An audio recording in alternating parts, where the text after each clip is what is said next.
బుధవారం సంగెం మండలంలోని గవిచెర్ల గ్రామంలో కాంగ్రెస్ ప్రజా ప్రభుత్వం ప్రతిష్టాత్మకంగా చేపట్టిన సన్నబియ్యం పంపిణీ కార్యక్రమాన్ని పరకాల శాసనసభ్యులు శ్రీ రేవూర్ ప్రకాష్ రెడ్డి పంపిణీ చేశారు. అంతకుముందు మహిళలు ఎమ్మెల్యేకి కోలాటం డప్పు చప్పులతో ఘనంగా స్వాగతం పలికారు. కేంద్రంలో కాంగ్రెస్ ప్రభుత్వం ఉన్నప్పుడు డాక్టర్ మన్మోహన్ సింగ్ హయాంలో ఆహార భద్రతా చట్టాన్ని తీసుకువచ్చి పేదల ఆకలి తీర్చే ప్రయత్నం చేశామన్నారు.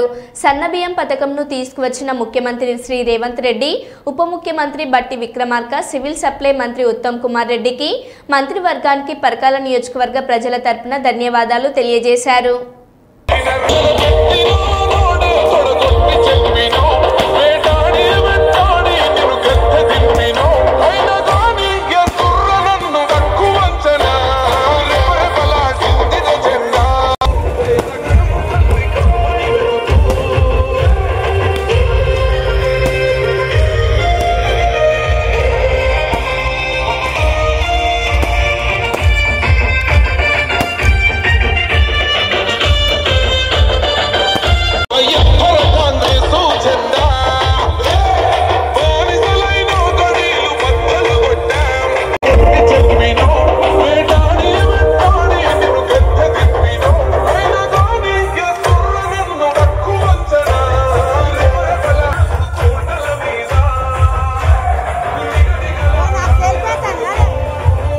అవసరం లేదు మీరు, ఎందుకంటే రుణమాఫీ అని చెప్పి 4 సంవత్సరాలు చేసుకుంటూ పోతా అంటే వడ్డీకే సరిపోలేదు. అది మీ అందరికీ తెలుసు. ఎట్లయితే ఇవన్నీ ఒక్కొక్క కార్యక్రమం చేస్తున్నామో ఈ తొందరలోనే ఒక్కొక్కటి కూడా చేసుకొని పోతాం. నెక్స్ట్ ఆడబిడ్డల కట్టాలు ఇచ్చే కార్యక్రమం కూడా తొందరలో ప్రారంభమవుతుందనే విషయాన్ని తెలియజేస్తున్నాం. ఇది ఈ ప్రభుత్వం యొక్క చిత్తశుద్ధి అని చెప్పి ఇంకా చాలా ఉన్నాయి మనం చెప్పుకోవాలి అని అంటే. ఇవాళ అదే కాకుండా మనం రేషన్ కార్డులు ఇచ్చిందా, మరి రేషన్ కార్డులు ఇస్తాం.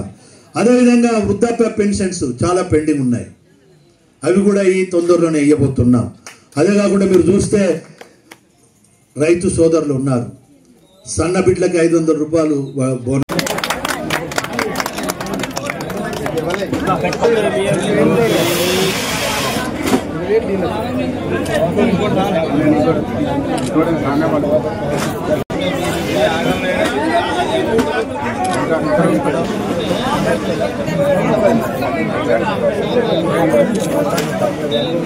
కేంద్రంలో కాంగ్రెస్ ప్రభుత్వం అధికారంలో ఉన్నప్పుడు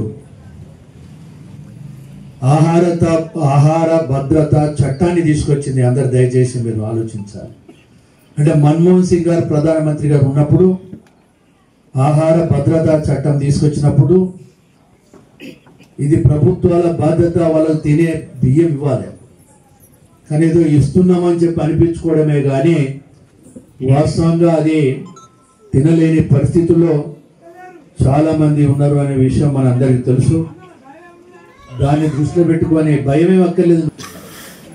ఇవాళ మనం చూస్తే దీన్ని అంతా దృష్టిలో పెట్టుకొని గౌరవ ముఖ్యమంత్రి గారు రేవంత్ రెడ్డి గారు, అదేవిధంగా ఉప ముఖ్యమంత్రి గౌరవ బట్టి గారు, సివిల్ సప్లై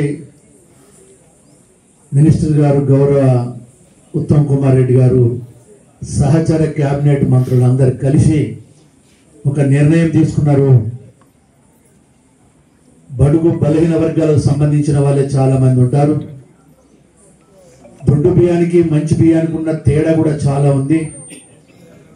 దొడ్డు బియ్యం వల్ల వాళ్ళ ఆరోగ్యానికి పెద్దగా లాభం జరగదు, సన్న బియ్యం అయితే ఇంకెక్కువ ఆరోగ్య పరిరక్షణకు దోహదపడతాది అని ఒక ఆలోచనతోటి హాస్టల్ యొక్క తిండి మొన్నటి వరకు ఎంతుండే ఏ విధంగా ఉండనో మీరు ఒకసారి ఆలోచించండి. నేను కూడా హాస్టల్లో పోయాను.